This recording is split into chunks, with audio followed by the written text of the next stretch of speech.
ఏదో లేచింది sir. What's your name? John Abraham. వయసు ఎంత? 24. మిషన్ నడుస్తుంది ఇక్కడ. అసలు వయసు ఎంతో చెప్పు. 32. మరి అబద్ధం ఎందుకు చెప్పావు? అలవాటు అయిపోయింది. అబద్ధాలు చెప్పడం అలవాట? అప్పుడప్పుడు ఏజ్ విషయంలో అబద్ధాలు ఆడుతుంటాను. ఇంతకు నువ్వు ఆడా మగ? ఆడా. మగ మగ మిషన్ బాగా పనిచేస్తుంది. నువ్వు దాన్ని చెక్ చేయకూడదురా, నిన్ను చెక్ చేయడానికి దాన్ని తీసుకొచ్చాను. టపా టపా సమాధానం చెప్పు. నేను సార్లా స్మూత్ కాదురా, టూ హార్ష్. పెళ్ళయిందా? కానీ అక్రమ సంబంధాలన్నీ? అబ్బే అలాంటి ముగ్గురుతో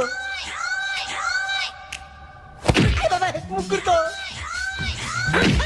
ముగ్గురుతో గుర్తుకొచ్చింది. ఈ ఇంటి వాళ్ళని మర్చిపోయాను.